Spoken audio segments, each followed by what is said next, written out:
Good morning, Ian Crouch with your 8:30 Hunter News update. A man is assisting police with inquiries following the death of a woman at Rutherford this morning. Police were called to a home on Unicum Close at about 4:45am to reports of an assault. They arrived to find a woman believed to be in her 20s with serious injuries. She was treated by paramedics but could not be revived.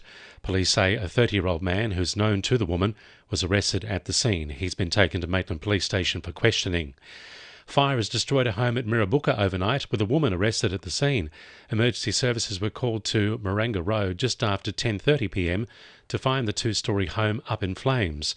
Police say a 32-year-old woman who is the sole occupant of the home was arrested. She's facing a bail hearing today, charged with destroying property by fire. Potholes remain on Lemon Tree Passage Road and Medowie Road amid a funding battle between Port Stephens Council and the state government. Roads Minister Jenny Aitchison says Transport for New South Wales has already provided record funding for the council and has questioned how Lemon Tree Passage Road has got to its present state of disrepair. But council says it's having to sell off public land in a last-ditch effort to secure more funds to deal with the damage. Mayor Leah Anderson says they will follow state rules. There'll be a new portal that we can actually put these roads into over the coming months and see whether they meet recategorisation, and if they don't, they'll still look at them and assess them. So many councils that are begging for support for roads money. So we understand there's a process. We will be following that process. A creditors' meeting will be held this week following the collapse of a high-tech battery manufacturer based at Tomago. Energy Renaissance called in administrators last week after a major investor withdrew from the company, leaving it in a cash crisis. The company constructs battery technology and energy storage systems across a range of industries, including defence and mining. The company has previously received government grants of more than $750,000 in 2020 and 2021. The first creditors' meeting is scheduled for this Friday. Inner-city Newcastle residents say council and the state government are forgetting about the time when lockout laws had to be brought in. A special entertainment precinct plan is under review, with a public briefing to be held tomorrow night. Council looking at relaxing trading hours and noise restrictions, which local musicians say would improve business. Inner-city residents group spokesman Tony Brown says residents have dealt with long nights before. They will have a note from Newcastle Council on their property deeds saying that you are living within an SEP and you will expect more noise and more disturbances. So for local residents who've invested some of their life savings in living in the great part of the inner city are being victimised and penalised. The Weather Bureau is warning of more rainfall this week, which could lead to riverine flooding in the Hunter.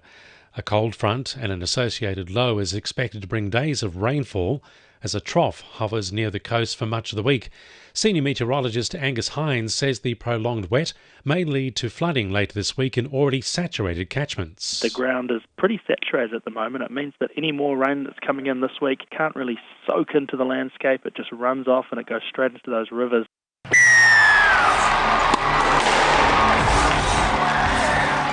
2NURFM Sport. The Knights have fallen to a sixth consecutive loss in the NRL, losing 38-4 to the Cowboys in Townsville. With 3 matches to play, coach Adam O'Brien says even though finals are out of the question, his side can't give up. It's always important to perform and train and play in our jersey. We set ourselves high standards, and that's regardless of whether we can make the 8 or not. It's just important that we do our jobs. We're professionals. Elsewhere, the Knights have lost their second match of the NRLW season, 30-14 to undefeated league leaders Sydney Roosters. Newcastle Rugby League minor premiers Maitland edged out West's 18-14 to see the Rosellas drop to 6th with 2 matches to play. Wyong stay in 3rd with a 22-10 win over Souths, while Central moved into 4th with their 20-6 win against Northern Hawks. It's still too close to call the 4 remaining finals sides, with just 4 points between Cessnock in 2nd and Kurri Kurri in 7th. The Jaffers have knocked Maitland out of the NPL finals with a 3-1 win thanks to long-range strikes from Tom Waller and Pat Bond. The 2nd versus 3rd match between Edgeworth and Western has been postponed until tonight, with Saturday's downpour rendering the surface unplayable. And Nova and Souths were level at 12-all at the end of the first quarter before lightning and rain caused the remainder of their Newcastle Championship Netball Elimination Final to be postponed until Wednesday. That's Sport, I'm Will McGrath. And the winning numbers in Weekend Lotto are 1, 6, 12, 18, 23 and 38, and the supplementaries are 24 and 32. And now you're up to date with the latest 2NURFM Hunter News.